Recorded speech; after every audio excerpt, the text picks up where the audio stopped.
Most people are not aware that road crashes are today the #1 cause of fatality for 15 to 29-year-olds. Every year, 1.25 million lives are lost, 1.25, and 50 million more are left seriously injured. We know we have a big challenge in front of us in Myanmar. It is estimated that more than 10,000 people died on the country's road last year. The number of road traffic fatalities in Myanmar is growing and has doubled over the past 10 years. In Myanmar today, there are real problems with dangerous driving and speeding, a lack of emergency medical services, and poor vehicle standards. Most cars are right-hand drive, despite the fact that driving is on the right. Too many people, including children, ride on the back of the bikes with no helmets, therefore no protection. Working with the government, the FIA will send a group of international road safety experts to Myanmar next month for a year-long project. In Myanmar, we have the strongest leader possible in Daw Aung San Suu Kyi, who is a hero of mine. I'm delighted that the Sue Foundation is working on road safety in my country. Road accidents are a major cause of death and injury in Burma and across the world.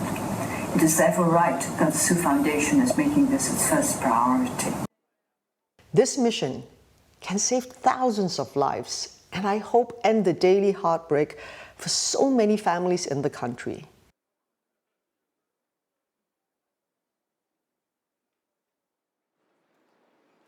Ladies and gentlemen, please welcome President World Bank Group, Jim Kim.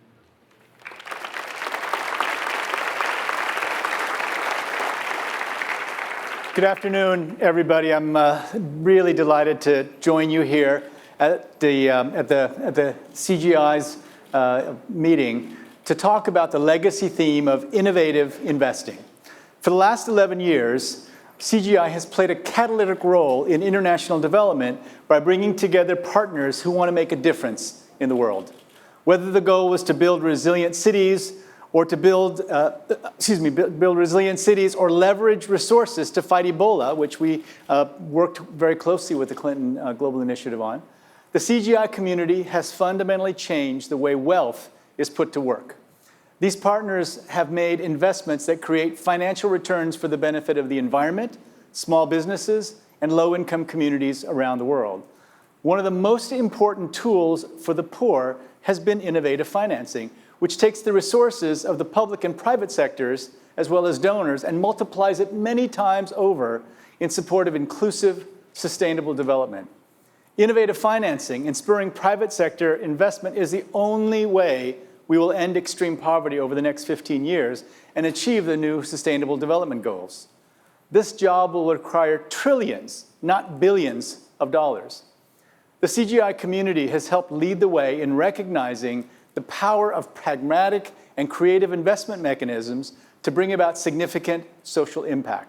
From a debate on microfinance, to the launch of the Global Impact Investing Network in 2009, to the creation of a social impact bond aimed at preserving coral reefs, the CGI community has remained at the forefront of the conversation that's been central in international development. Over the years, my organization, the World Bank Group, has partnered with other CGI members on 47 commitments to action worth an estimated $1.8 billion. But beyond the magnitude of these investments, the sharing of information and expertise that takes place in those projects has really been transformative. In 2013, we joined the Rockefeller Foundation, Swiss Re, the reinsurance company, Architecture for Humanity, and the American Institute for Architects to help build urban resilience to climate change through the 100 Resilient Cities Centennial Challenge. The partnership came together in the wake of Hurricane Sandy, which devastated the coast of New Jersey and served as a wake-up call for many regarding the threat of climate change. The initiative is a good example of CGI's great work. Swiss Re is providing financial and technological contributions. The World Bank is providing access to financial services, and Architecture for Humanity and the American Institute for Architecture are contributing the expertise in their regional resilient design studios. The software firm Palantir Technologies is deploying their data fusion and analysis platform to create a resilience dashboard for each city. And the Rockefeller Foundation is actively engaging other partners to advance resiliency efforts in 4 areas: policy, community and social resilience, infrastructure, and technology. The initiative started with 32 cities and received 330 applications from 94 countries for the second round. Demand is off the charts because this CGI-initiated partnership actually works. Just 2 years ago, we launched the She Works CGI commitment to action at the CGI annual meeting to bring together leading companies committed to achieving gender equality in the workplace. She Works also collaborates with key partners, including the EDGE Certified Foundation, the International Labor Organization, and the UN Global Compact to demonstrate the business case for investing in women.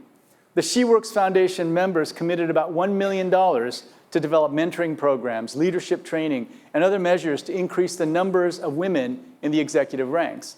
Our goal is to improve opportunities for more than 300,000 women over 2 years.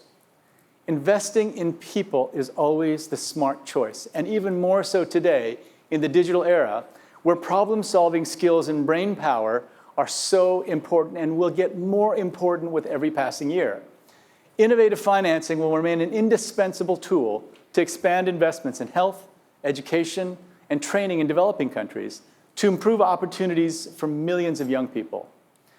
You know, I started my career as a doctor fighting long odds with getting great help from President Clinton soon after he left the presidency. And we fought to bring life-saving medicine to people who had no access to the appropriate therapies. I know it's never easy to bring services to those living in extreme poverty, to support them, to lift themselves out of a life of destitution. But CGI, using so many tools, including innovative financing, has had a great impact on the lives of the poorest people. I'm here to thank CGI for all the good it's done in the world, especially all the good it's done for the poorest. Thank you very much and have a great meeting.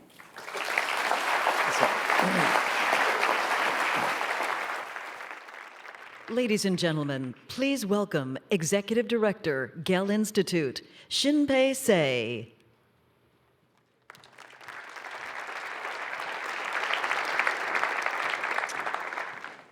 It's really great to be here. So many of us are here today because we have a shared concern in major global challenges. But I believe cities are on the front lines of those challenges, and focusing on public life is a way to address those concerns. We usually think about big challenges as isolated problems with top-down mandates, but they're actually part of an interconnected system. And in fact, those challenges end up being expressed in our built environment. Regulation informed might be the typical ways we think about this, especially when we think about urban settings. But what if you focused on public life instead? What if you place value on people rather than regulation or form?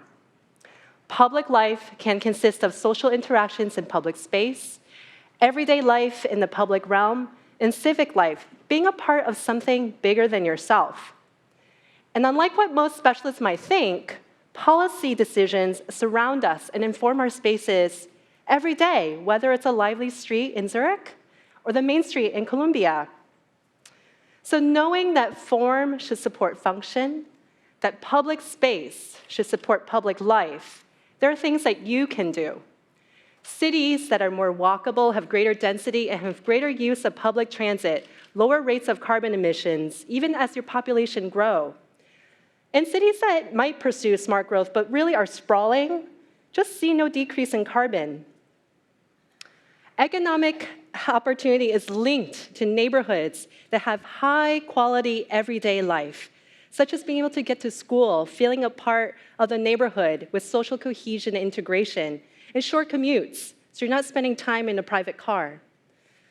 You know, a really great example of this is in New York City, where they've taken of improving everyday life and taken public plazas all across the city.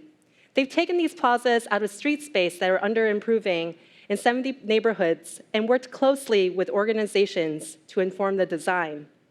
Smaller, everyday public spaces reinforce a neighborhood's ability to invite, welcome, and provide a sense of security.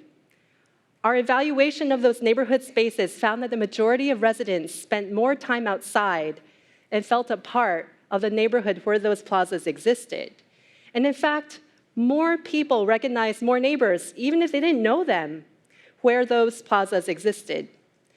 You know, people earning less than $50,000 are much more likely to make new connections in those plazas. So they're really an economic opportunity platform, those everyday spaces. Smaller spaces can actually handle more people with a lot less money, on average 1/6 the budget. So if you look at people in space and how they're able to live their lives, you place value on what matters the most. Look at eye level. It also empowers doers and champions who offer solutions that would make global or national policy much more successful locally. Public space is universal, a sign of healthy communities, and can be present everywhere. So what we need are ways to see our cities differently, to value people and the ways they live their lives. Thank you.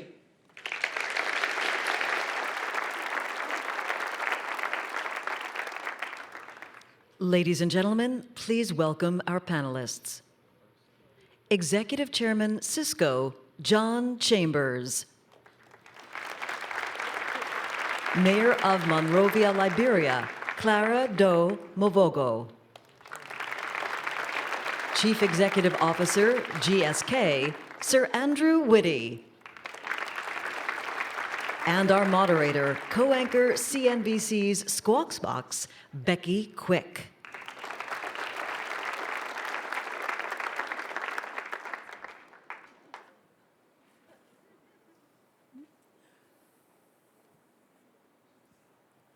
Good afternoon, everybody. It's great to see all of you. And we have the perfect panelists who are here with us today because as you look at the cities of the future, there are some things that are so very important. Digitization capabilities, making sure people have access to the internet, making sure that they have access to things that are make them healthy and well.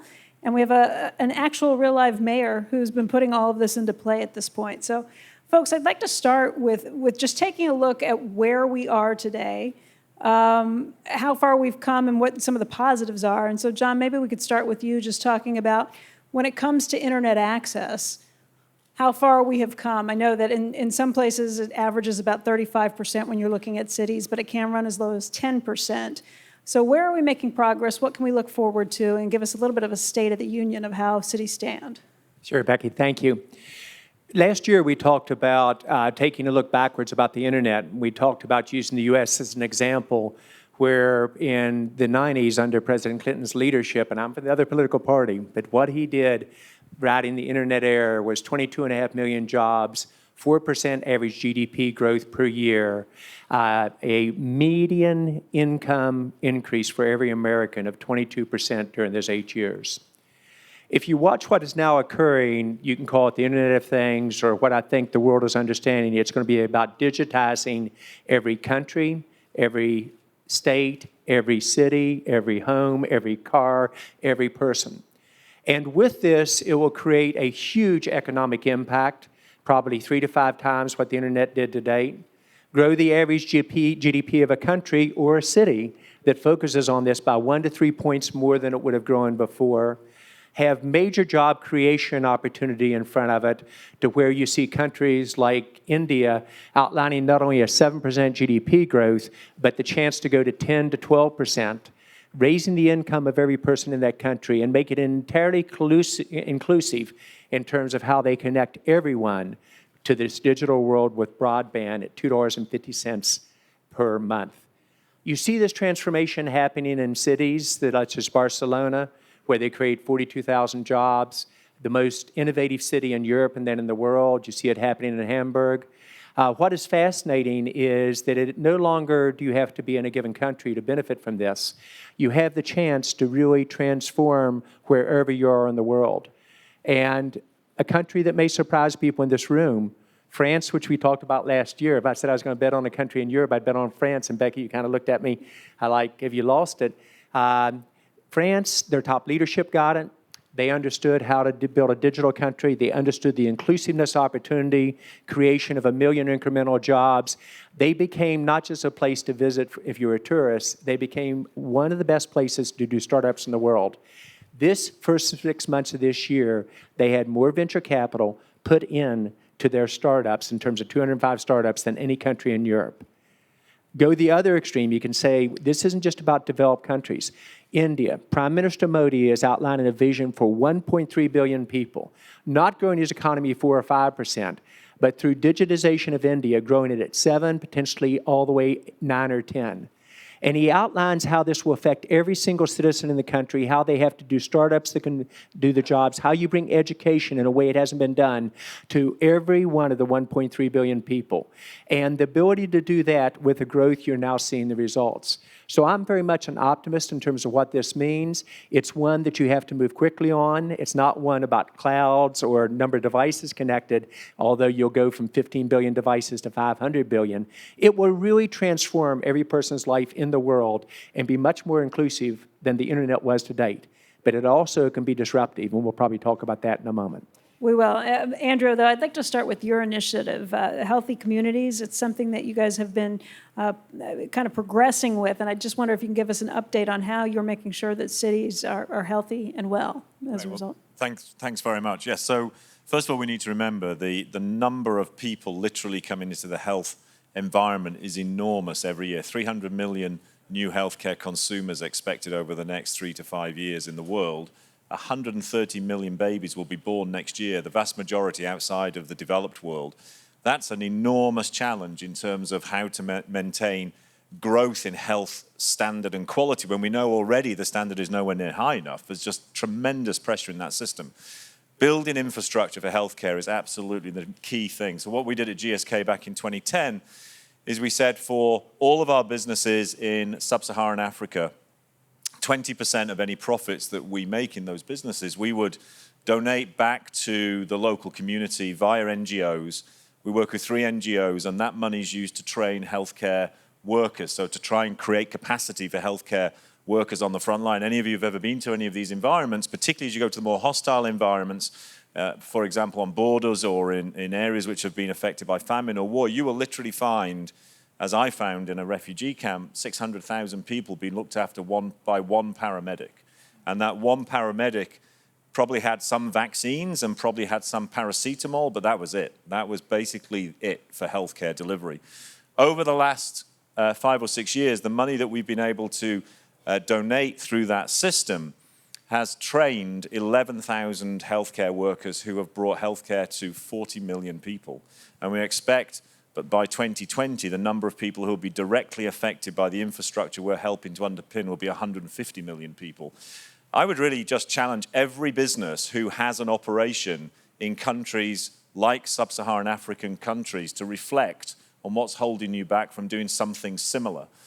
None of us make huge amounts of money in those countries, obviously. It's not going to change your global P&L.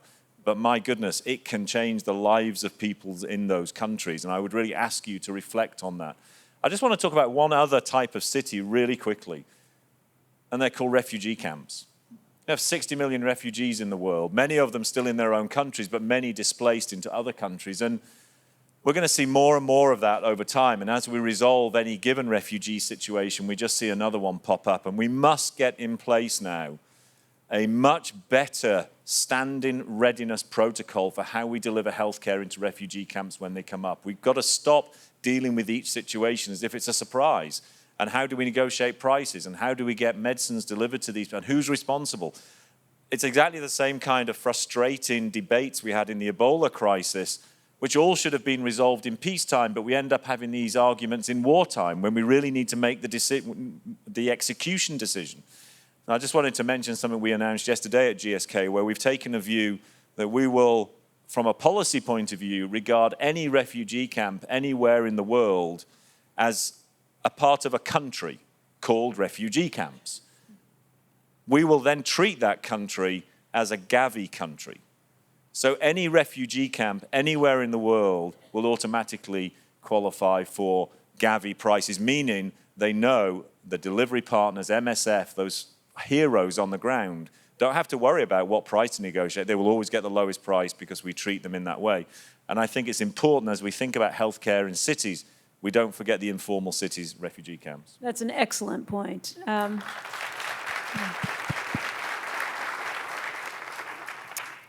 Mayor Mvogo, you had the unbelievable position of walking in, being elected mayor, having all kinds of plans for Monrovia, and then being hit with Ebola. And I just wonder if you can describe how that worked, what the situation was, and how you handled it, because obviously you drove it out, and you drove it out from the nations that were dealing with the big influx of Ebola first. But tell us a little bit about your experience. Well, thanks for inviting me here. And I think when you look at the Ebola crisis, being a new mayor, I was appointed mayor, not elected. In Liberia, the mayors I appointed. I was appointed mayor of the capital city in October. I took office in November, and in March, Ebola arrived. At first, people did not want to believe there was such a thing as Ebola. You are dealing with a population that has an illiteracy rate of about 85%. You're dealing with a city of Monrovia that has 1.5 million people living in a city that was established originally for 500,000 people. So the social services in Monrovia are really the hospitals, the schools, everything, the healthcare system and everything needed to be upgraded. So we were in a process when Mrs. Sirleaf became president after all those many years of war, trying to come back to some sense of, being a normal city. And then Ebola arrived. We went from 500 persons to 1.5 million in a matter of 20 years. There's a lot of talk about people moving into urban settings, and by the year 2030, about 2/3 of the world will be living in urban settings. I can say in Liberia, we went from 1/3 to 3/3, just like that over a period of 20 years. People came in from the war areas, and refugees did not leave. They stayed from the neighboring countries. As we got rid of war, other countries had their war, so we were like trading refugees. But going back to the Ebola story, at first people didn't want to believe Ebola was real. You had people who were not educated enough to understand the seriousness and the consequences of not taking seriously the awareness, the methods of prevention, the reporting system. They did not want to hear about it. These were people who were living off $1 a day or less, and you are telling them they have to wash their hands every time they go in and out of their homes. You have to tell them they cannot go in places where there's so many people, and you are trying to make them change their entire lifestyle. So what happened was, as soon as the numbers started increasing, for those of you who are not aware of the fact that between the three countries, we had about 28,000 plus people affected with Ebola. Of that, we had about over 11,000 deaths. Now, to get to where we reduced it to 0 wasn't easy. So we had to have our presidents look at this seriously, create incident management system, where fortunately for us, our president headed the incident management system for Liberia. And she lived by example. She said, I'm not traveling, I'm gonna be here, I'm gonna fight this thing. And then we started changing the way we look at it. We went to the communities. Going to the communities was the best thing that we could do. National government, local government did not get rid of Ebola. It was by us going into the communities, asking the people to carry the message to their own residents in their communities. That's how we got rid of Ebola. It was from the bottom up. You had to tell the people in the various communities, this is what you do to protect yourself. This is how you report it. These are the symptoms. And then they took the message to their citizens. We have communities in Liberia that have 50,000 people, but within those communities, they have what we call block leaders. Those block leaders control maybe about 100 to 150 homes. So those are the people who they believed, when you gave them the message to deliver to them, they listened to them better than they were listening to the mayor or listening to the minister. So We got rid of Ebola, and as we like to say, with the help of the international community. We had a lot of help from the Clinton Foundation, even sent us almost $6 million worth of medical supplies. UNICEF was there. We had UN Habitat. The Clinton Foundation has always been in Liberia for many years. I've just learned about this since 1976, something like way back. Anyway, but we have to realize that we in Liberia had to get rid of Ebola by working with the communities. It wasn't at the top, the people at the top who got rid of Ebola. It was the community, people living in these communities who we gave the messages to take to their residents. And they believed them because these were the people who they elected to manage their little communities. So the Ebola virus finally left Liberia after we worked within the communities. That's congratulations, and that is huge. Thank you. Mayor Mvogo, what is the biggest challenge that you face right now? What do you need now more than anything else? I think right now, when you look at the fact that we have most of the residents in Monrovia today, we have a 60% youthful population. That is between the age of, say, 12 to 30. And of that population, many of them are unemployed, about 90%. We have to train these people, these young people, to make them useful citizens.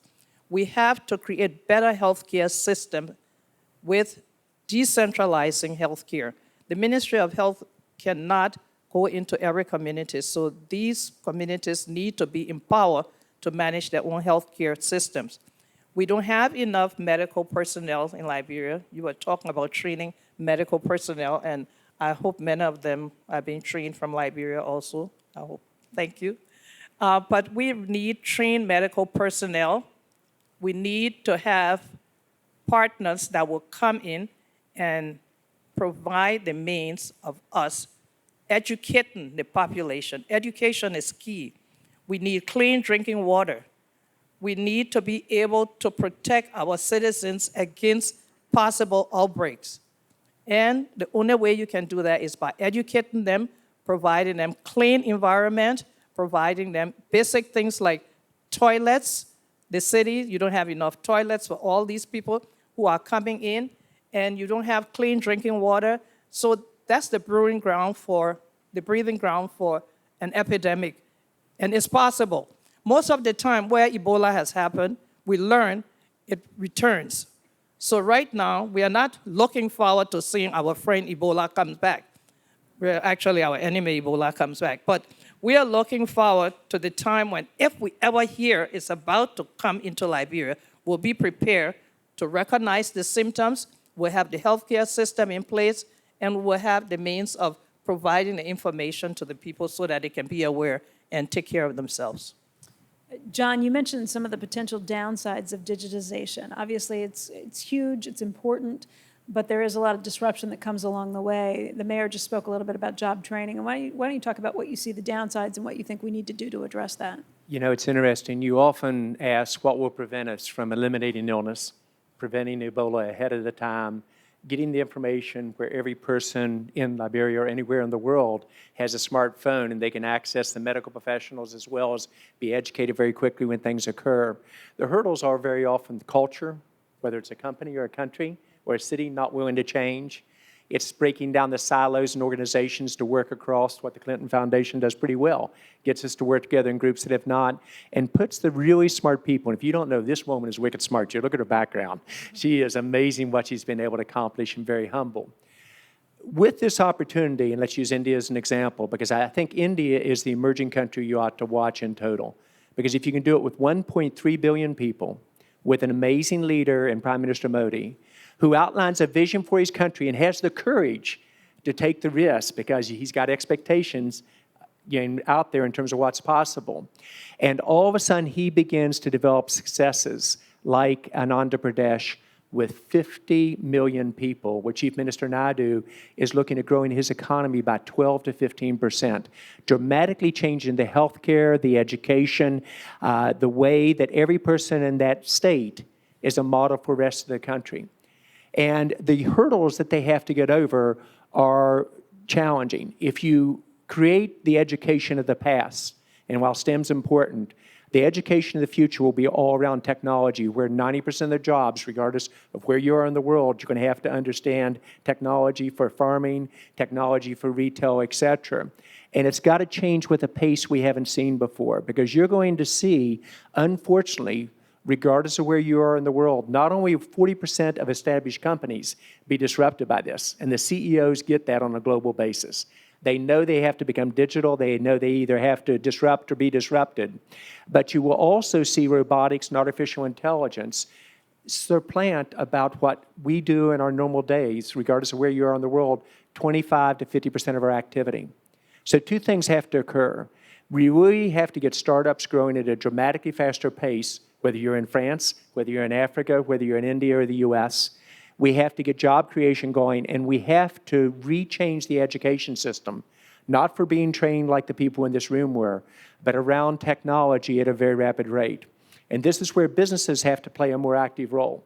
Cisco, we're committing to not training 1 million students a year in our network academies like we're currently doing, but going to 2 million. And in those training, 93% of the students use what they learned every day in their jobs. And if you're unemployed, 60% of the unemployed get a job within 6 months after attending it. But France challenged us and said, don't just do this for your high level. How do you do this for every citizen in France? So we'll do a pilot system of 100,000 French young men and women in the equivalent of junior high, training them with the technology skills that will allow them to get their jobs in the future. And if it works, then you suddenly go to India next and then global throughout Africa and the rest of the world. So the hurdles could be dramatic here, but the opportunities are so high. Think what if every major country in the world could grow not at 1 or 2% like we're struggling today, but at 4%. Think that what it would be like that if every person, whether you're in Africa or India, you could get pay raises of 5 to 10% a year, or in the US, finally get pay raises again at 5% as you move forward. It's that type of opportunity to where you could create in this country probably sustained GDP growth of 4%, probably 25 to 30 million jobs in the next 8 years. You could get real per capita household income up 10 to 20%, but you do even more than that in the emerging markets. But Becky, in order to do it, we have to rethink startups. We have to think about moving so it's inclusive of all, think more like in India than our silos, and groups that have never worked before between government and healthcare and technology and the citizens coming together to dream what's possible and thinking like a startup exponentially, not linearly like we have in the past. Becky, if we think linearly, we're going to have a very tough challenge in front of us. Andrew, you've talked about what your company is doing just in terms of offering leadership to bring down drug pricing, like you just mentioned, for refugee camps. But as to what John's kind of referring to, the public-private partnerships and a lot of these issues, how do you get that sparked? How do you see other healthcare companies working along these lines? What can we do? What are we doing? Well, I think, first of all, many healthcare companies, pharmaceutical companies in particular, over the last 5 or 6 years have really started to move much more consciously into this space. If you look at neglected tropical disease, for example, 2010, Bill Gates and I convened with Margaret Chan a conference of the 16 biggest drug companies. We got all of those companies to commit to donate all of the drugs that were needed to either eradicate or eliminate 16 neglected tropical diseases. These affect millions and millions of people, things like river blindness, lymphatic filariasis.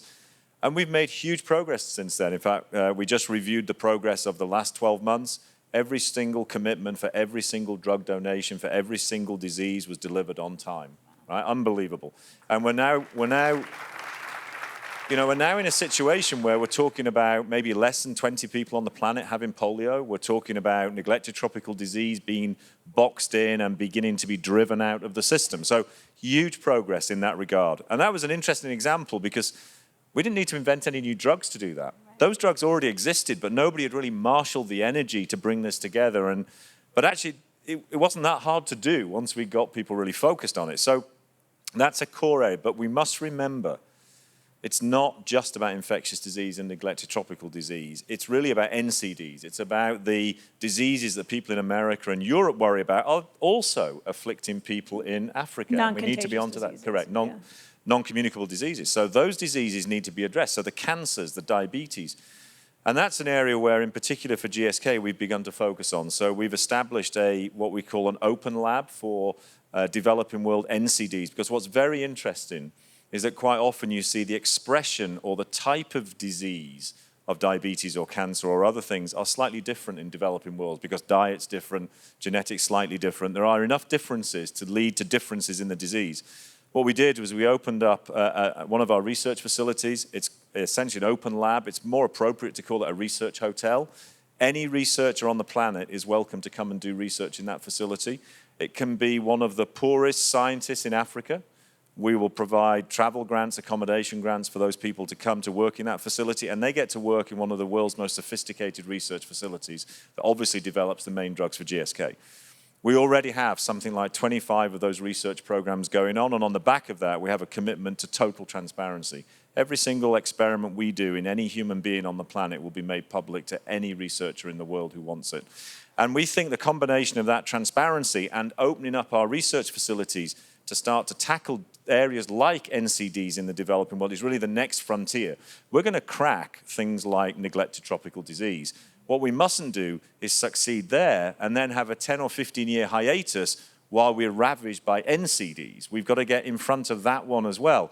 And that's where I hope to see more and more companies begin to lean forward. And if you look at the Access to Medicine Index, which is a phenomenal independent audit of what pharmaceutical companies are doing, you see an impressive amount of effort from many, many companies in this space. When the mayor was talking backstage a little bit about Ebola, you had a related story. What was that? Well, the mayor was just describing how, you wake up one morning and Ebola is the number one issue on your plate. And I had exactly the same situation at the other end of you were at the very much the sharp end, the traumatizing end of a situation like Ebola. I was at the other end where I was getting the phone calls from heads of state to say how long before a vaccine gets developed. And we were sat, those calls really started to come to us, I would say, in August of that year. And there's a good question about why you were hearing calls in March and we got the phone calls in August. There's a whole post-mortem being done by WHO into that. But nonetheless, we started to get the calls in August. At that stage, I can just tell you, we'd been working with the NIH, huge credit for the NIH, on a candidate vaccine. But at that point, we had only just gone into the first human beings. So in the normal situation, if you ask me, okay, Andrew, you're in August of that year, you are just into humans for the first time. When is the fastest you could get that vaccine developed and deployed? I'd have said to you, if everything goes well, 8 to 10 years. By January, we had that vaccine deployed in Sierra Leone. And the reason we had that vaccine deployed in Sierra Leone, thank you. The reason we had that is because we literally turned the corporation upside down to do what we could do. We stopped other development programs. We released our absolute A-team from any research project in the organization. And I can tell you, my head of R&D, the board director of GlaxoSmithKline, who is a world-famous immunologist, personally gave up his role at the top of the company for a period of time and personally went to the labs where they were doing the work to oversee every single stage of the process to make sure that any space could be taken out of that process and to make sure that while, of course, we were going very quickly, we were also making sure we were doing everything we could to maintain safety. We did it. That was a great episode for the company. My God, it was disruptive, just like it was disruptive for you. Thankfully, it wasn't traumatizing for me like it was traumatizing for your people. But it was inspiring to me because although we got from August to January, that was way too late. We should have had that vaccine deployable within 2 or 3 months of the very first signals of a disease in Africa. And the only way that can happen is if the world fundamentally changes the way it prepares for this. And that's why I'd encourage all of you to look at an initiative that's been led by the Norwegian government called CEPI, C-E-P-I, Coalition of Epidemiology and Prevention of Immunization. That is a program we're trying to bring together governments, NGOs, vaccine manufacturers to basically put in place a worldwide capability to develop in anticipation of the next Ebola. Who knows which one it will be, but there's a list of about 10 or 12 of these threats. So you can pretty much guess that it's going to come from one of them. We believe that with a reasonable amount of collaboration, we can give the world a stockpile of vaccines ready to go. So instead of waiting 8 months after your first hit, we could have been there 2 months after the first hit, and we could have been vaccinating healthcare workers. I hate to turn this into my own personal obsession, but do you have a Zika vaccination on the way? We are working on a Zika vaccine. We're using an absolutely state-of-the-art technology, which we're experimenting there. But I would not encourage, I certainly wouldn't want to give you the sense that we can do it as quickly as we could do for Ebola. This is a very much more complex scientific challenge, and it's going to take a number of years, I think, before we really see a Zika vaccine.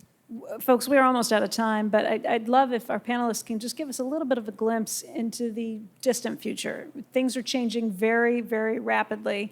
But Ms. Mayor, maybe we can start with you. You can tell us where you see your city, let's say 2 decades down the road, 20 years. Where do you think we are? Well, I think one of the things I would like to see come out of my appearance here today is for people to pay attention to the fact that we do need a communicable disease center in West Africa. We have a communicable disease center in Atlanta, the CDC. It's been associated with the CDC in South Africa for a while. I understand there was a promise made to the African Union to establish 5 communicable disease centers in Africa.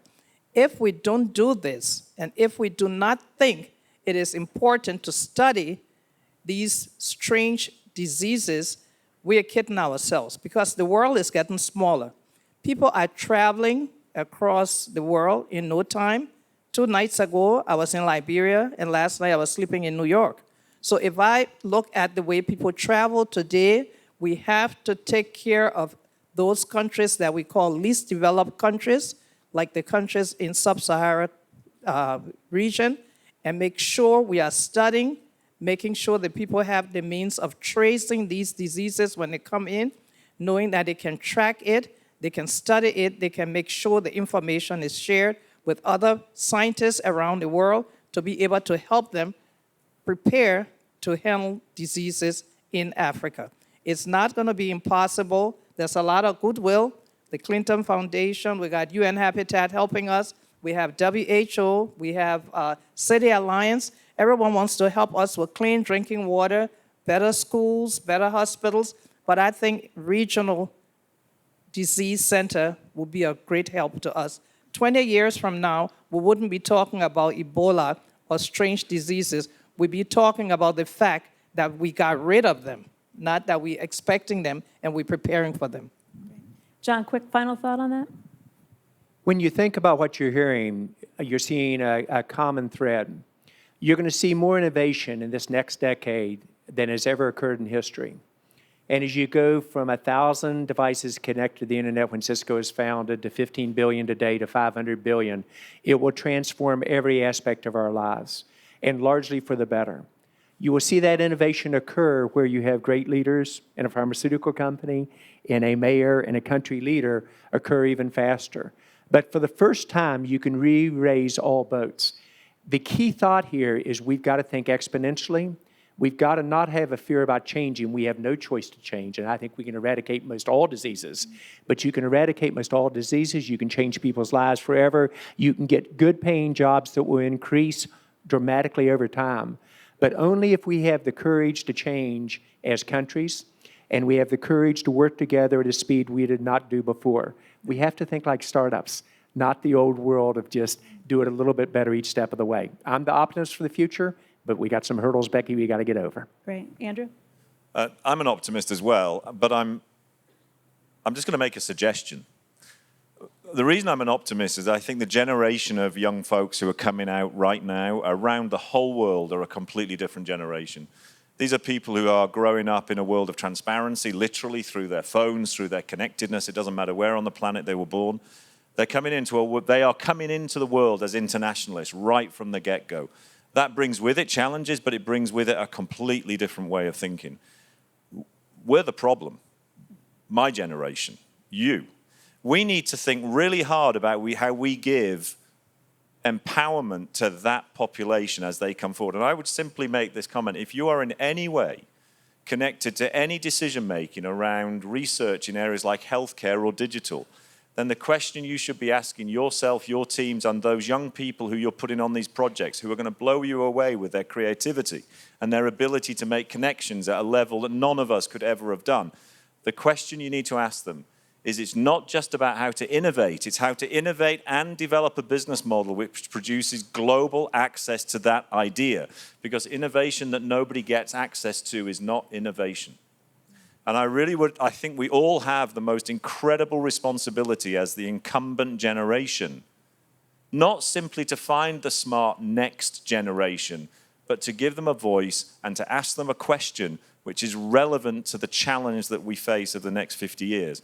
And I think it's that one, how to do innovation and global access at the same time. And that's where I would really encourage people to think. Great. Folks, thank you for your time today, and thank you to our panelists for their contributions.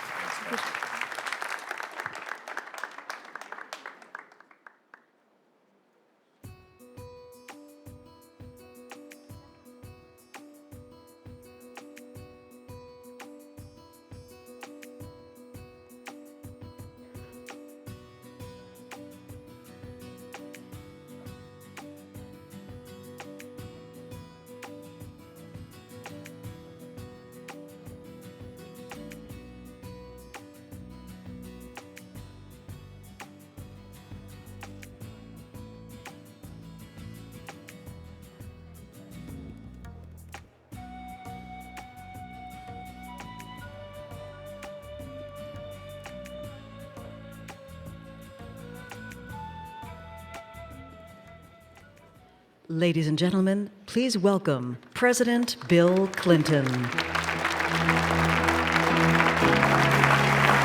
Thank you very much.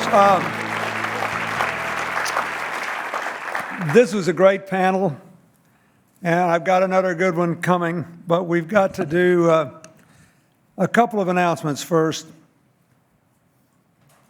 As Dr. Kemp said earlier, more and more investors are becoming a force of social good. I admire the people on the last panel very much, and I thank them for what they've done. But I want to talk about another project. Since 2007, the Resolution Project has awarded fellowships to college students all around the world who seek to address global challenges through social entrepreneurship. These fellowships provide funding, mentoring, partnership opportunities, and a variety of pro bono professional services. I am glad to report that the Resolution Project has held its social pitch competition at each of our last CGI university meetings, providing critical early support for more than 100 CGI university students to date.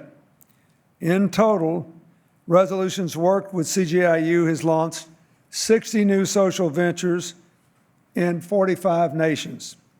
More than 200,000 people have benefited from those ventures in areas that include job creation, poverty alleviation, access to health care, fighting climate change, increasing energy efficiency, education, and advancing the interests of women and girls. I want to introduce 4 Resolution Project Fellows who have fulfilled the promise of the program and their commitments, and therefore already making a difference in the world. First, Bonnie Chu of Lensational, Rose Wang of Six Foods, Hannah Darandunwala, and Samir Goel of Transfer Nation. All were selected to attend the 2016 CGI University meeting. They've been as good as their word, and they're going to build a better future for all of us. Let's give them a big hand.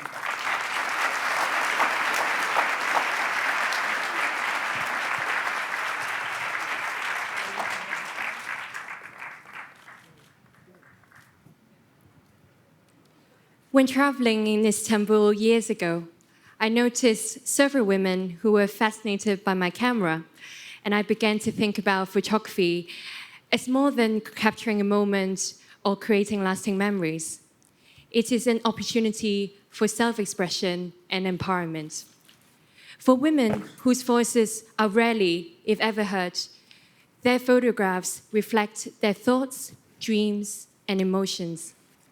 On the International Women's Day in 2013, through a grant and mentorship from the Resolution Project, I launched Lensational to provide cameras and photography training to marginalized women in developing countries. The women make some money through selling their works at Lensational, gain emotional satisfaction from self-expression, gain confidence in themselves, and feel less isolated through the community of women photographers. Whether showing joy or sorrow, the surprising or the banal, what is or what could be, photographs have no geographical limitations. When no one believed in the Lensational idea or in me, the Resolution Project did. Resolution shows young leaders that there is no better time than now to build a global movement united by purpose and passion. Resolution gave me the strength, resources, knowledge, and support to build a global movement of women who are united by their desire to tell their own stories and to work towards gender equality.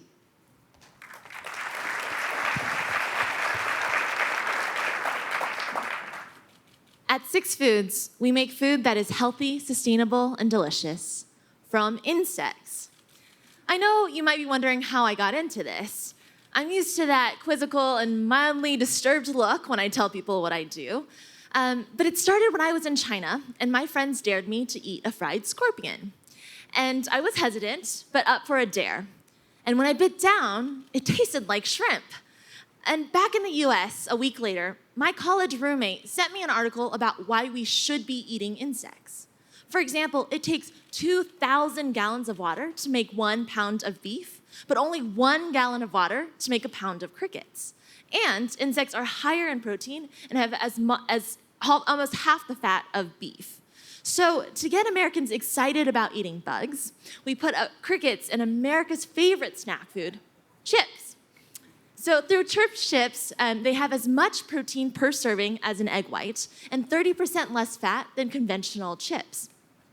But it hasn't always been easy to get people to eat them. When we first started, everyone told us that we were crazy. That's everyone except for the Resolution Project that we met at the Igniting Innovation Summit. They saw promise in us, and the Resolution Project was our first source of validation and first source of funding. So faced with the barriers and risks of starting our own company fresh out of college, the Resolution Project provided us support, funding, and resources that enabled us to launch. To this day, Resolution continues to provide regular, personalized support for me and Six Foods, ensuring that we can achieve our goals, and we're partnered with Disney World. Knowing that they are behind us makes it so much easier to be a social entrepreneur. And that's important to me because I am a social entrepreneur. It's not just something that I do. And I believe that there is a more just world out there, and either I can sit back and wait for somebody else to do something, or I can do something. So it's a pretty simple choice.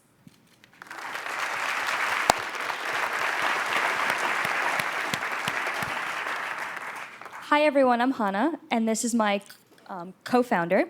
In 2013, Samir and I co-founded Transfer Nation, which is a nonprofit that helps to redistribute the extra food from large corporate events here in New York and redistributes it to local homeless shelters and soup kitchens. Like, how many of you have ever been to an event where there's a whole lot of food left over at the end and you wonder, hey, what's gonna happen to this food? What we do is we pick up these hundreds of thousands of pounds of extra food and send it to local homeless shelters and people that can use it.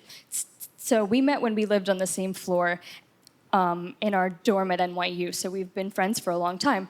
And in the last 2.5 years, we've come up with a system and partnerships that make it easy for corporate event planners and cafeterias to get in touch with the shelters that can use their extra food. So we quickly realized that one of the driving factors behind the food waste epidemic in America is not that people want to waste. It's a communication problem. People don't know who wants the extra food and how to get it to them. And so we came up with a way using technology to sort of channel the people who have extra food to the people who need it. So we partner with Fortune 500 companies and event venues to redistribute their excess food to shelters in the Bronx, Manhattan, and Brooklyn.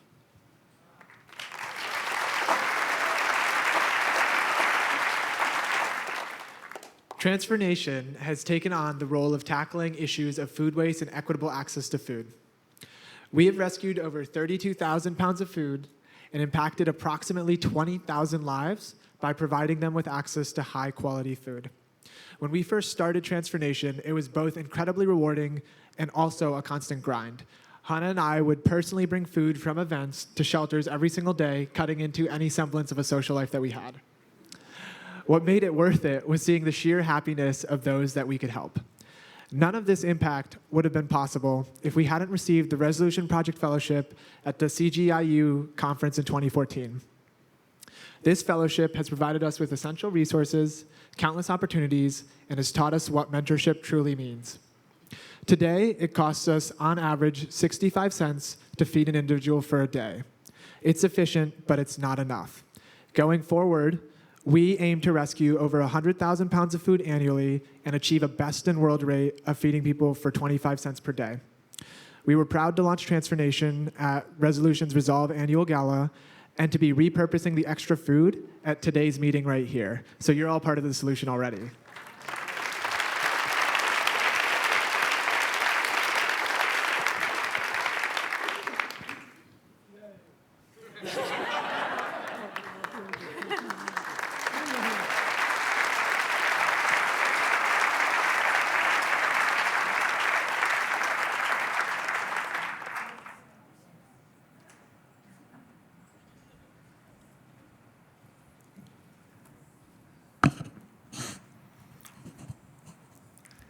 Next, sometimes somebody tells you they're worried about the future, tell them those stories. We have two new commitment announcements, and then we'll do our panel. The first one, I would like to invite to the stage Billy Cobbett of Cities Alliance, Jonathan Ruckford of Habitat for Humanity, Yamina Jakta of UN Habitat, and the mayor of Monrovia, Clara Do Mavogo. As all of you know from the previous panel, Monrovia is the capital of Liberia. It has a population of more than 1 million. Roughly a quarter of them live in slums. Even before the Ebola outbreak, they faced poverty, poor housing, overcrowding, inadequate water. Now, the aftermath of Ebola has created an even greater strain on the city and its residents. This commitment represents a real partnership of these NGO, governmental, and multilateral organizations to provide a sustainable framework to support the mayor and the local government in creating the first national urban policy Liberia has ever had. The partnership will work to empower residents, to work with the government and the private sector to create lasting change in basic services, housing, and financial well-being. Focus areas will include water and sanitation, affordable housing, the growth of small business, access to community grants, and the establishment of resident community associations. Community-based organizations will be created to share resources and to monitor the impact of these efforts. Within 5 years, the partnership expects to affect the lives of more than 400,000 slum dwellers. That's 40% of all the people who live in the capital city. The commitment will also support an enhanced dialogue between the residents of Monrovia and its government to create a city worthy of the energy and opportunity that has always existed there and that they hope will come to characterize their entire nation and all of West Africa. Let's give them a big hand.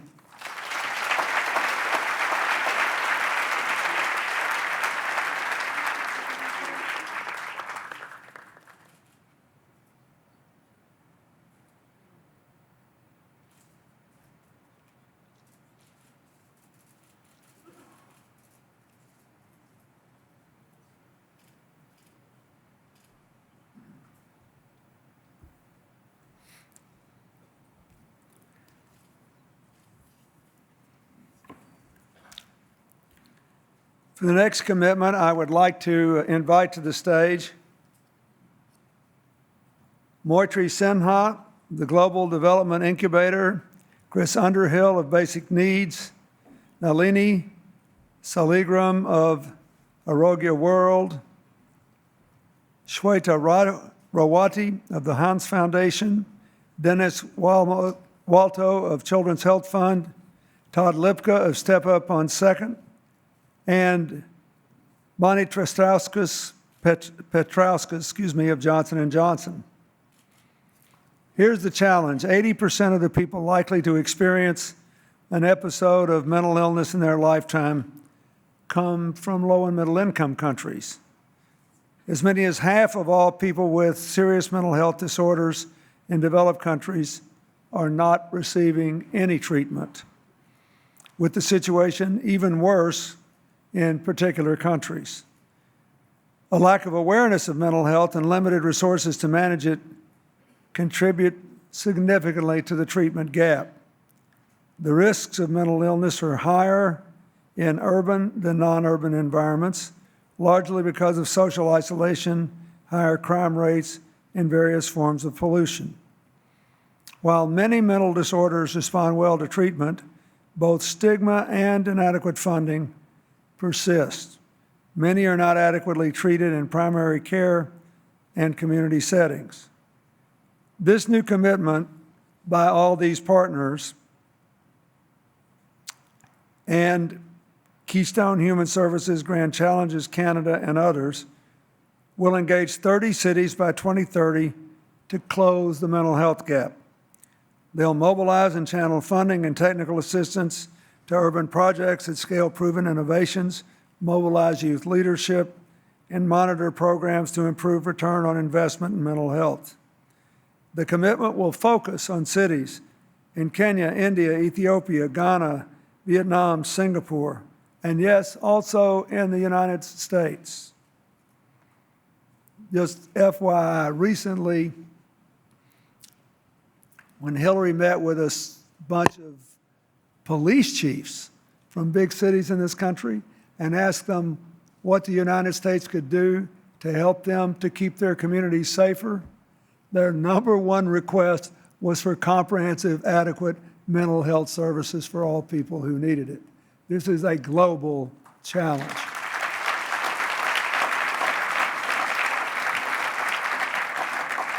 The priority cities will be selected based on strong local leadership and the ability to create a scalable impact. Their work will create advocacy networks, build technical capacity, create a platform to design effective mental health interventions in the urban context. Areas of focus will include homelessness, unemployment, criminal justice, the challenges of persons with disability, and women and girls. Keystone Human Services will address mental health issues in India. Interventions and long-term financing will come from local private sectors, public sectors, and community-based sources. The UN has established mental illness prevention and treatment as one of the Sustainable Development Goals to be achieved by 2030.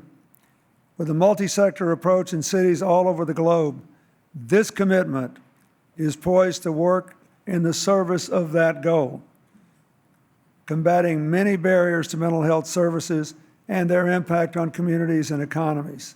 And I hope and believe in the process of doing so, they will reduce the stigma and the reluctance many people still feel, as they once did with AIDS and many other difficulties that keep this problem hidden instead of out in the open, something not to be ashamed of, but a challenge to be embraced. So we owe these people a lot. Let's give them a big hand.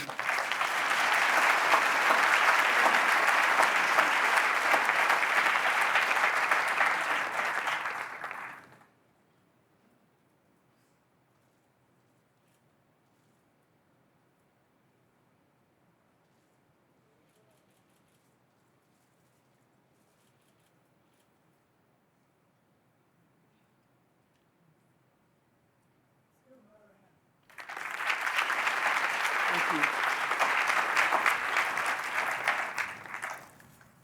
Now, I am going to get off the stage so the next panel of which I will be a part can be introduced. But I just want to say something. The person that's coming up here to speak was a participant in our Global Citizens Award last night. 20 years ago, when the United States moved aggressively to end killing in Bosnia, she was in an orphanage, having lost both her parents. And I have watched her now for the last 12 or 15 years, whenever I first met her, being a major force for the kind of reconciliation the whole world needs. So remember that, whatever she says about all the people she's going to introduce, it applies to her many-fold over. Thank you very much.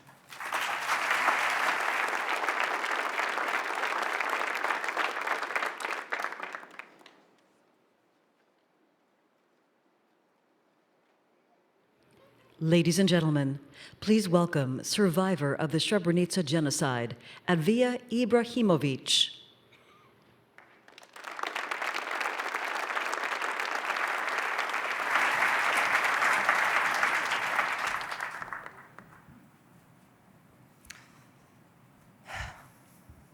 Dear President Clinton, designated guests, dear friends, as I stand before you, I believe you see in me a girl similar to any other of my age in the world.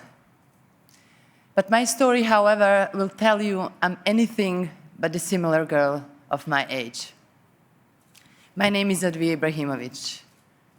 I was born in a beautiful small village near Srebrenica in Bosnia and Herzegovina in Eastern Europe.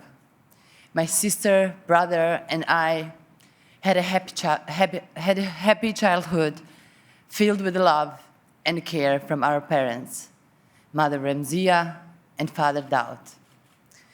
We had our wishes, hopes, and dreams. In 1992, the war started in my country. I was 9 years old. I could not understand why people went to war, why someone attacked my village, why people were killing my relatives and family friends. My father was worried, and my mother would cry often. When the fighters came to our village, we fled to Srebrenica. We ran away fast, and we didn't bring anything with us. Seeing us cold and hungry, my mother decided to go home to get us food and clothing. We didn't know when we said goodbye to her, we will never see her again. The day I heard she was dead was the day of my first great sadness. My father told us that she had been killed by Bosnian Serbs from the neighboring village. Those were people who used to invite us for lunch. We used to help each other. We grieved for my mother. To this day, I didn't understand actually how they could kill my wonderful and good mother. We didn't know where she was buried until 2003. After the death of my mother, I stayed in Srebrenica with my sister, brother, and father. And then came 11 July 1995.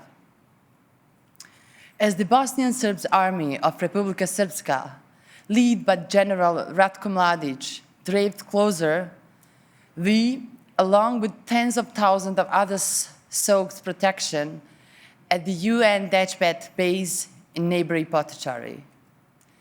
General Mladic and his soldiers came to Potocari and forced us into buses bound for Tuzla, a city under control of Bosnian army.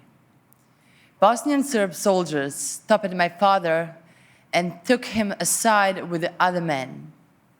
We cried, begged them to let him go, but they had no mercy.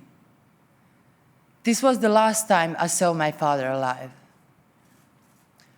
Upon arrival in Tuzla, my sister, brother, and I first stayed in refugee camps and then in orphanage. Those days were very painful. We hoped our father will come to get us, but our hopes diminished every time when we got news about mass execution of men from Srebrenica. We soon heard that my father has been killed along with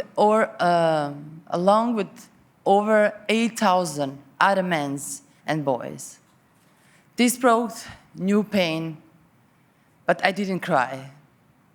I hid my tears and my sadness. I knew I had to be strong. Life was not easy after the war, but I fought to become the person I'm today.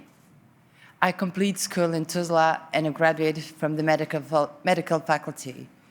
My sister has become a master chief and he has a beautiful baby girl. My brother has become a fine young man, but still struggling with the trauma of war. We are good people. I feel like a winner because the evil that was done to me did not make me feel hate or rageful. Our parents will be proud of us. Life is slowly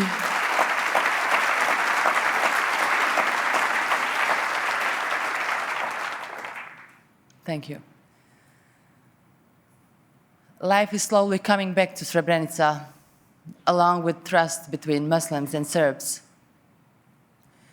For trust to be full restored, for reconciliation, we, the victims, need and deserve justice, truth, and respect.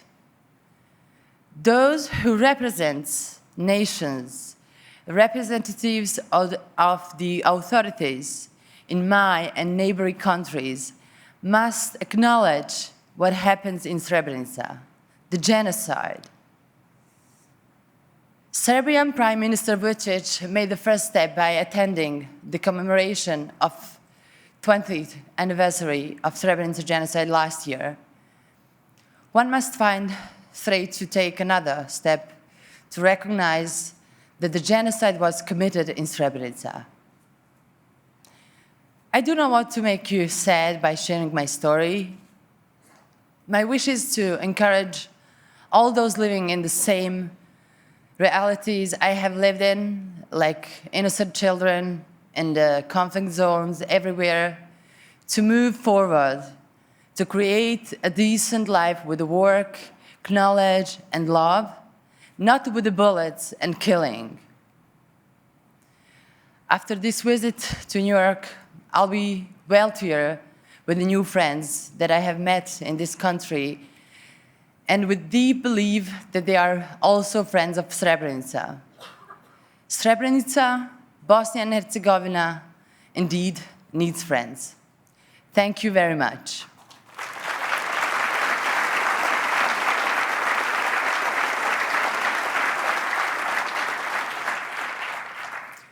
I pray to God that Srebrenica will never happen again anywhere in the world.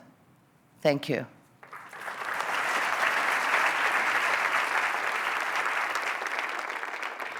Ladies and gentlemen, please welcome our panelists. Mayor, City of Srebrenica, Kamil Durakovic. Prime Minister Serbia, Aleksandar Vučić. And welcome back our moderator, President Bill Clinton. Thank you very much. First of all, let me say that 20 years ago,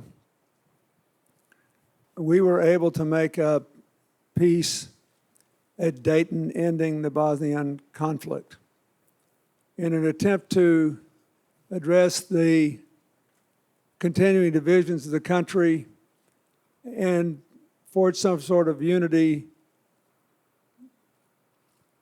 the nation of Bosnia-Herzegovina was divided into two, if you will, mini states that were given a wide swath of control over domestic issues. One that was predominantly Serbian, the Republika Srpska. The other that included the Bosniak Muslims and the Croatian Catholics. And there was also a special zone there. It's complicated. And then a national government which had a rotating presidency, one from each of the three major ethnic groups. The presidency now is being held by a Bosniak, and he is also here. So I'd like to ask President Izetbegovic to stand and be recognized. Thank you for being here, sir.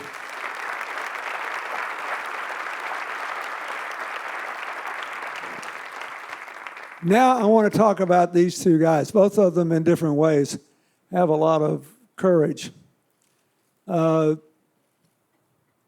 Last year when we celebrated the 20th anniversary of what happened at Srebrenica, which triggered the brief military fighting and then the peace process,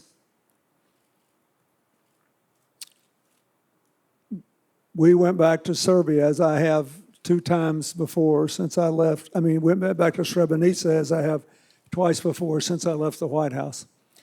And the mayor sort of led a multinational ceremony inside a plant there where a lot of the killing occurred. There were about 700 people there. And he gave a very moving statement about how he was an accidental survivor of what happened at Srebrenica, that he hid in the woods and he lost his father, his brother, every male classmate he had. And he decided that the purpose of his survival should be a new era of peace and reconciliation. It was very moving. He's in his 30s. He was 16, I think, when that happened. So he invited the Prime Minister of Serbia, also in his 30s, therefore not in a decision-making capacity at the time all the trouble hit. And he said, I want you all to make him feel welcome. And he stood up, and I did too. I was thrilled he came. You'd have to know a lot about it to know what a very brave move it was for him personally and politically. Meanwhile, outside on the hill, the people of Srebrenica were doing something they do every time there's an anniversary, and really every year when they find and identify more remains. The remains are sanctified in a religious ceremony and then interred. Most people were out there. It was in the 90s. It was in the summertime. It was really hot. And they didn't know he was there, and they sure didn't know he'd been invited. So when we ended our ceremony, we went outside. When the crowd recognized him, some people got mad, threw rocks at him, and he had to be hastened away. The mayor stood up like a man and said he invited him and was glad he'd come. The Bosnian government said they were sorry for what happened. Before long, they went to Belgrade to see him, and then he came to Bosnia again in his official capacity. Unless you've been there, you have no idea how brave this was for all the participants. Brave physically and brave politically. No one knows how this is going to play out. All I know is that this is one place where the young are leading the old in the right direction. And so I think I'd like to start by giving them both to say, what next? What's going to happen? What should happen? What can the rest of the world do to help you? Go ahead. Prime Minister. Thank you, Mr. President. Thank you all for being here. I have to say, of course, and I'll be very frank, as always, I might say, it's a lose-lose political situation for me. It's very difficult to make any comments even on political conclusions that Advija Ibrahimović made about a terrible story that she was saying to you, and which is true. And I won't comment on her political conclusions. Just wanted to say that, yes, I'm a Serb, a proud Serb, proud to be a Serbian Prime Minister, and I went to Srebrenica to pay respect to all the victims of that terrible crime committed in 1995, was attacked by most of the people that were present there. And to tell you the truth, was not afraid at all, didn't bow my head, not for a single moment. Because I felt well, because I had a very clear conscience, wanted to say that we do recognize the pain of Bosniak people, that we wanted to change something. And we did our best, at least in Serbia, to prosecute, to chase those guys that were participating in that terrible massacre and that terrible crime that happened in Srebrenica in 1995. And I think that in the last 1.5 years, at least, we arrested 16 of those guys that were involved into that terrible crime. I wanted to add something else. Was able at that time to speak to Chamil Duraković. Will always be able to speak to him. And we'll do our best to keep the peace and stability in the region, which is not easy at all. It's even more difficult today than it was last year, than it was 20 years ago. And it's becoming more and more difficult. And to tell you the truth, there are similar stories on the other side. There are a lot of Serbs that can say the same stories. I don't want to make any comparisons. I would like to see all the criminals getting their justice, bringing them to justice, which is something of the biggest significance for the reconciliation process and for the peace and stability in the Balkans. Just wanted to tell you that we'll have to invest a lot of our courage. Atmosphere is not good at all, and I hope that we'll have, in a way, sorry to say that, much more objective approach, and that we'll all be able to acknowledge and to accept our not only mistakes, but terrible things we did. And then I'm sure that all together we'll be able to overcome all the difficulties. Regarding my country, regarding Serbia, we'll do our best to preserve the stability, to preserve the peace, and Chamil knows that he can count on that. Even after your visit, Mr. President, and our joint visit to Srebrenica, I went there once again. It was a big donation conference for Srebrenica, and the government of Serbia obligated itself to pay 5 million euros, and we have already paid 2 million euros and 3 million euros for the roads and all the other infrastructural projects. I think one out of those projects is a kindergarten for both Bosniak and Serb kids, one bridge in one village, and I don't know exactly what's the third project.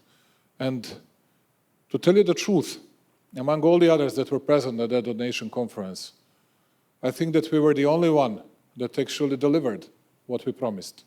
If Chamil would like to be absolutely sincere. And I'm proud to say that. because it would be detrimental for both Serbs and Bosniaks. I'm finishing my that introduction with the words that we need each other. Otherwise, we'll face disaster, both Serbs and Bosniaks. And there are no winners. And there should not be humiliated sides in the future. We need to work together. We need to live together. Otherwise, I'm very much afraid of the future of the Western Balkans once again. Thank you very much for having us here.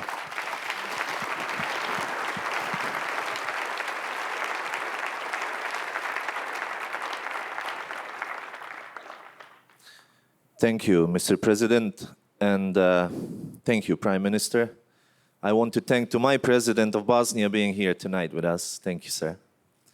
And hello to everybody. As I was introduced, I am mayor of this small town that makes a lot of troubles in the world, in the region especially. As I am half American, half Bosnian, Muslim, Bosniak, however you want to call, actually my mission to return from America to Srebrenica was actually to build such a relationship concerning Serbia and Serbs and all other people living in the region of the Balkans. So that's why I'm committed, and that's why I make not really funny steps concerning my people, but they are hard and tough steps to move forward. And we are committed, and I committed my life to that. I could have stayed here and lived great life, as most of you do, but I sacrificed because personally I did survive everything, and most of my schoolmates, unfortunately, as President says, I survived by accident and they had no chance to survive. So I wanted, it's just like a, let's say, survivor's guilt that I felt, and I couldn't have done it differently. So when I came to Srebrenica, my intentions were not to be a politician, but sometimes we never know what's our destiny. And I'm now proud that I can represent my people, first of all, people that is European Muslims, civilized European Muslims, committed to live with others in peace. And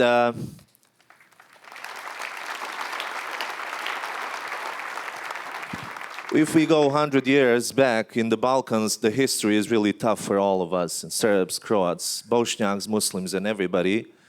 And my, let's say, my vision was to actually change the future, let's say 100 years of the history, and I've spoke to Prime Minister many times about that.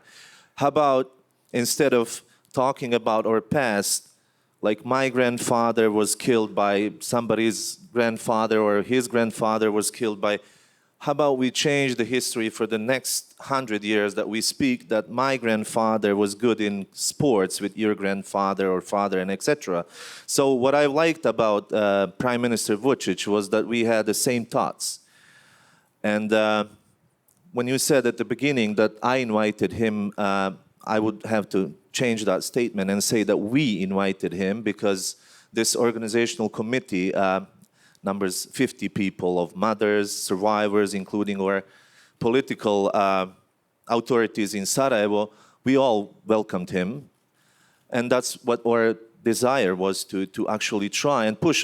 I have to mention that also President Tadić, once in the past, in 2010, as a Serbian official, he visited Memorial Center. Back then, as a president of Serbia, Serbian parliament adopted a resolution on Srebrenica. So those are all steps towards reconciliation and better future. And what Prime Minister Vučić, as the most legitimate political figure in Serbia, did in a hard time.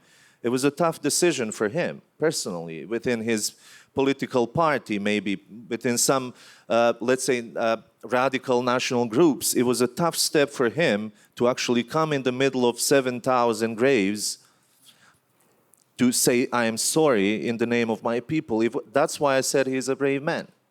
And I repeat that here in front of the whole audience. I think it is brave. Also, for me, maybe it was not a good thing to hug Mr. Vučić in the middle of 7,000 graves as a mayor of Srebrenica and Bosniak survivor of the genocide, but I did because we're both brave. And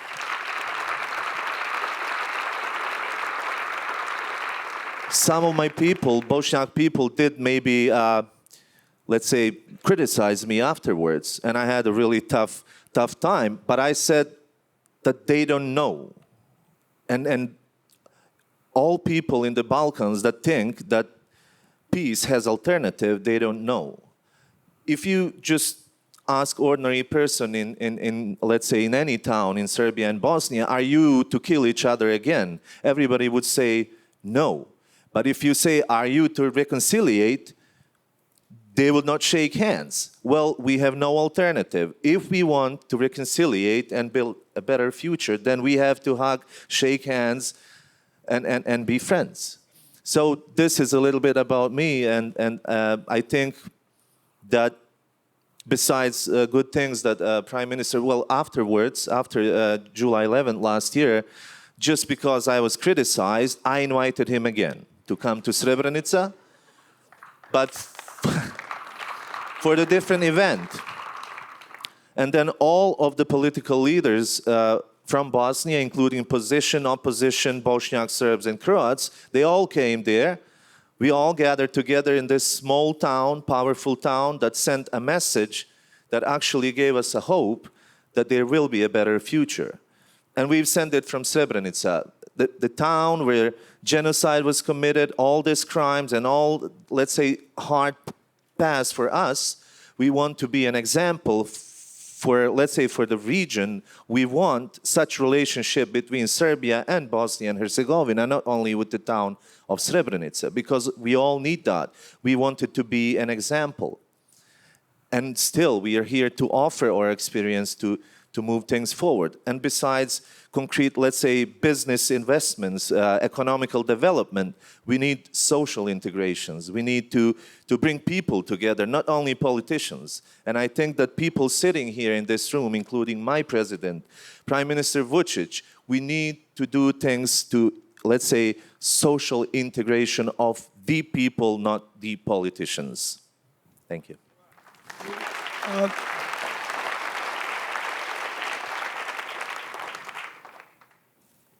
Let me set the stage for the next question I want to ask them. I've been involved in my life in many peace processes. Some have succeeded, others have not. But even the effort always reduced violence and increased possibility. In the 7 years we worked toward peace in the Middle East when I was president, in the end, we didn't get it, but the fatality rate was, on an annual basis, among Israelis and Palestinians, was 1/6 of what it was in the next 4 years after they abandoned the peace process. So this is really important, making this. Now, in every peace setting, one of the things that the parties have to do is to decide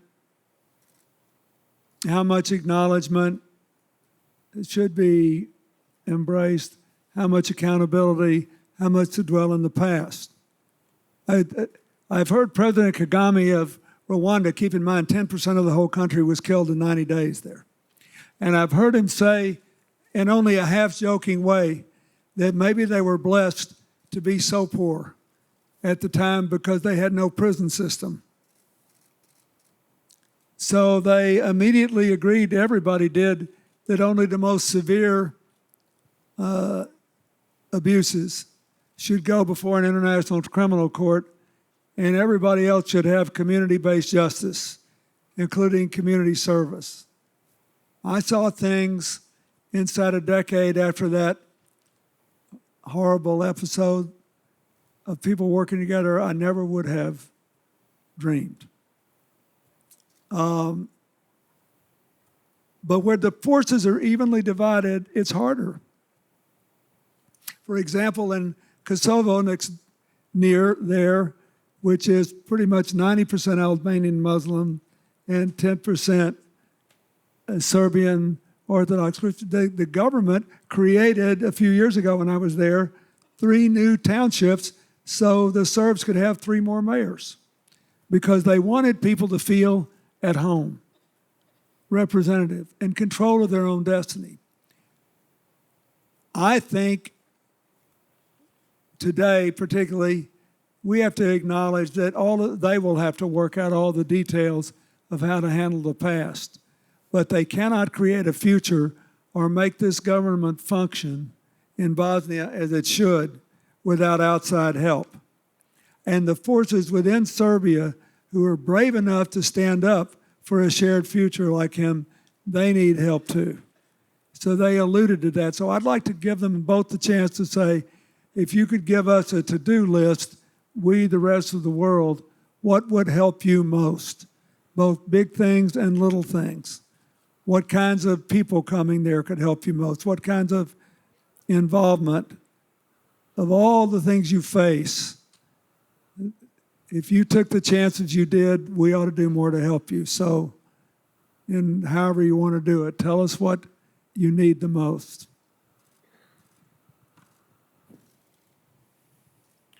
Just thank you for your remarks, and wanted to thank to Chamil on his sincere words, and to add only 3 things.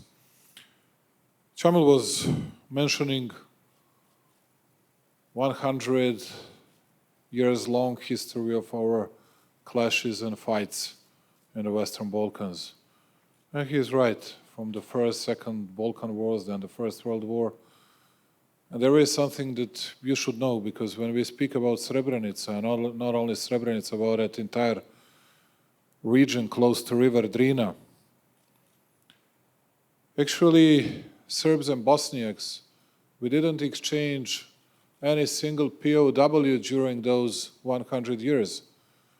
We used to exchange only dead bodies, only corpse. Not a single POW. It's a terrible hatred that was spread among all of us, and I'm very much afraid there is a very fertile ground for that in the future. I'm not that optimistic, sorry to say that, but I can only say to you what I said to my people, and then I'm going to refer once again to that lose-lose situation for me. At least I'll do my best as a Prime Minister. Today we do have a full legitimacy that we got from our people, but still, it's not all up to us, but we'll do our best to secure the peace and stability, which is very important for an entire world, not only for that part of Europe. Also wanted to say that it was not easy for me to come here because I was highly criticized weeks and days before I went to US, because the President Clinton was organizing this very important event to me. And you know that he was the President of the United States during that NATO bombardment in 1999. And all people of Serbia would say, well, why are you going there? No, I said to them, but you need to speak to someone. They want us to have US as an opponent or as an enemies once again, or what? We need to speak to all the people. And I can tell you, and you should believe me, today in Bosnia you have 2 different thinking, 2 different approaches. One is among the Bosniaks, which is, okay, we have 1.7, 1.8 million of Bosniaks, and there are 1.2 million of Serbs. We are stronger than Serbs. We can kick their asses out, and that's something you're going to hear every single day. If you go to the Serb places, you're going to hear every single day, okay, well, yes, there are 1.2 million of us, 1.8 million of Bosniaks, but there are 7, 8 million of Serbs in Serbia. We are stronger than them. We can beat them once again. And that's something that brings us to the terrible position in which you cannot explain anything to anybody. And this is the reality. Sorry to say that. This is the reality. And that's why I was insisting to make as many as it is possible, meetings, arrangements, agreements, whatever we needed. With Bosniak side, I do advocate very firmly conversation, talks between Serbs and Bosniaks, because we can't survive without each other. We'll have to live together, not beside each other. We'll have to live together in 100 years, in 200 years. And that's what I'm saying, not here in New York. That's what I'm saying in Belgrade.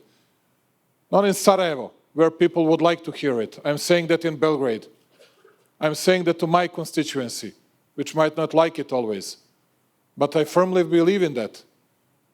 And people have to understand that. If we choose some different future, there won't be any future for Serbs and Bosniaks.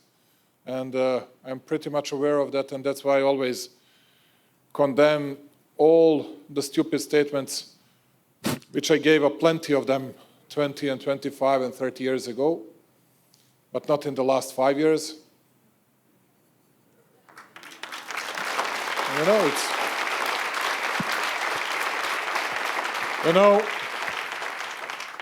I'm just an ordinary man, not better than all the others. I'm not a Superman that didn't make any mistakes. I hate those people that would always say that they didn't make any mistakes. I did them a lot, and not ashamed to say that. Thank you. Yes.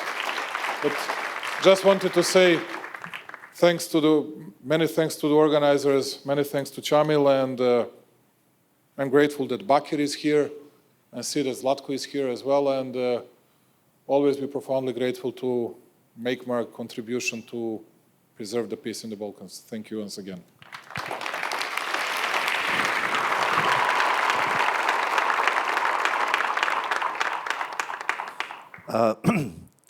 Well, first of all, we have to understand the reconciliation word in the Balkans. Some people think, like 21 years ago, we were killing each other massively, as the Prime Minister says, that no POWs. So 21 years after, we have to give ourselves some credits for, let's say, Srebrenica, a town where today we have multi-ethnic society, people living together, no single case of revenge after everything. So we are on a good way, naturally speaking, because we didn't go through some certain special projects to reconciliate. People of the Balkans, this is on the question, what can you do to help us?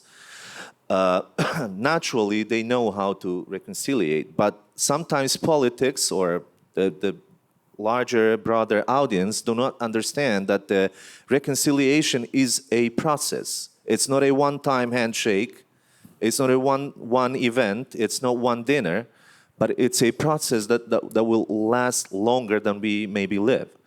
The major point of everything is that we are committed never to stop on that process. So we're just being a part of that process, and I hope that our future generations would have an easier task. Sometimes we cannot solve all of the problems in our lifespan, but I think that we are obligated to build a better fundaments for the future generations that come. And there, you can all help us. I mean, especially United States as the country who actually was involved directly in peace in Bosnia and all other things. Like, many people don't know how many influence like you as a president had and on people's lives in Srebrenica, for example, after in 1997, if I remember, in Lyon, G7 meeting, when you initiated ICMP, a commission, which was a commission for finding and missing persons, and those are things that helped lives of people, but they're not published much. And I know that the refocus of Washington to the Balkans is a next mandate, when I hope that you will be a husband of a future president of this country. I have to be honest. And I vote too, if it means to you, as an American citizen, and I will. So I hope that refocus of Washington to our country, and you are familiar with the region, And you know we don't even have to tell Which you. means that Americans are ruling Srebrenica. And I know that encouragement, we're there. We show that we are ready to move forward, and I hope, and I know if you promise us, it will happen. Thank you. Thank you. One of the things I wish you could have all seen, and I want to tell President Izetbegovic so we can take this home, but I actually went to a meeting when I was there for the 20th anniversary of the Bosnian presidency. And as I said, it's sort of a cumbersome thing. You have a Serb, a Croatian, and a Bosniak Muslim, and they rotate the presidency. And I've been keeping up with this ever since I left. I think this is the best panel we've ever had, the presidency, and they were talking together, working together. Look, America has a very substantial Serbian community. We should be supporting the Prime Minister and the Serbs in Bosnia. We have a very substantial Croatian community, mostly in Cleveland, but around. And we got, as you see, a mayor who can vote in both places. And there's a lot of sympathy and empathy for the Bosnians and what they went through even 20 years ago.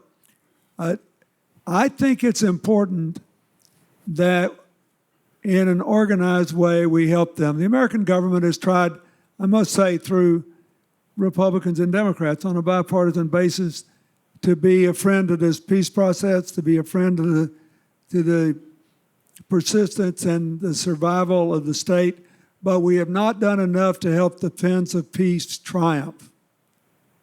The people, when they take the kind of risks they're taking, I will say again, they're political risks, but they're personal too. They deserve our support. In my home, I have two beautiful, highly unique samples of large rocks that came out of Bosnia, which is one of the most geologically interesting places on Earth. And when your father was the leader of your people and they had no money, all they could do is give these unbelievably gorgeous rocks to people who were trying to be friends with them. I have two, that it's inconceivable that these things were actually dug out of the ground in the form they're in. And it reminds me every day that there is human and material wealth everywhere, and not organized investment and organized support across political and personal lines.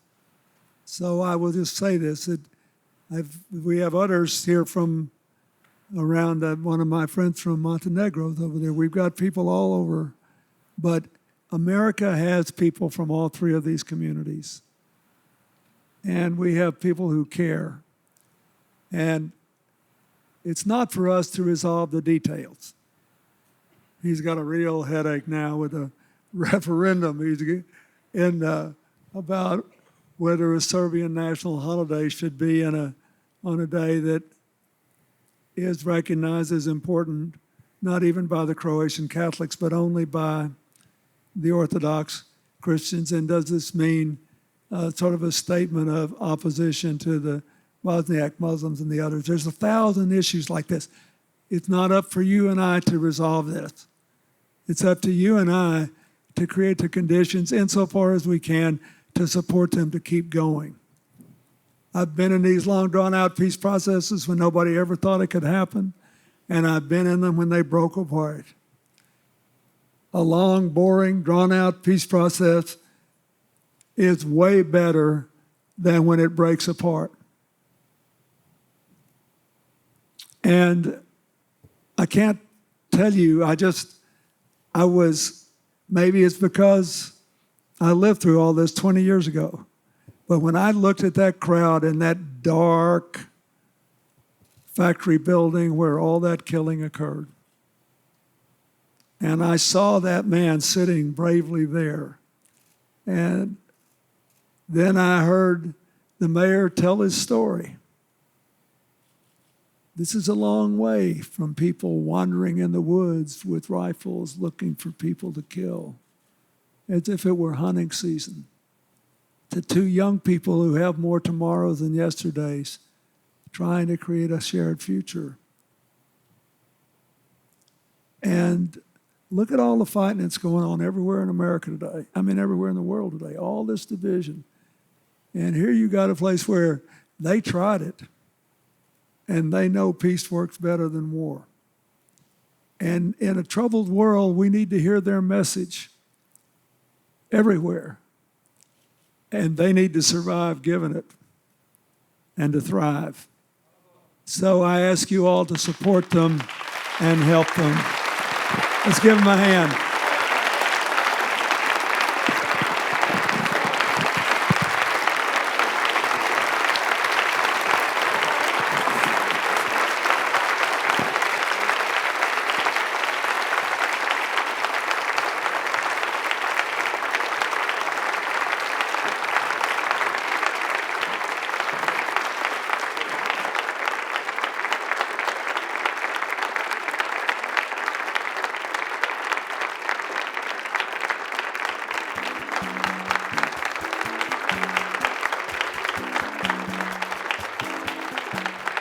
Ladies and gentlemen, the plenary session is now concluded. Your next sessions will begin at 4 p.m. in your respective meeting rooms. Thank you.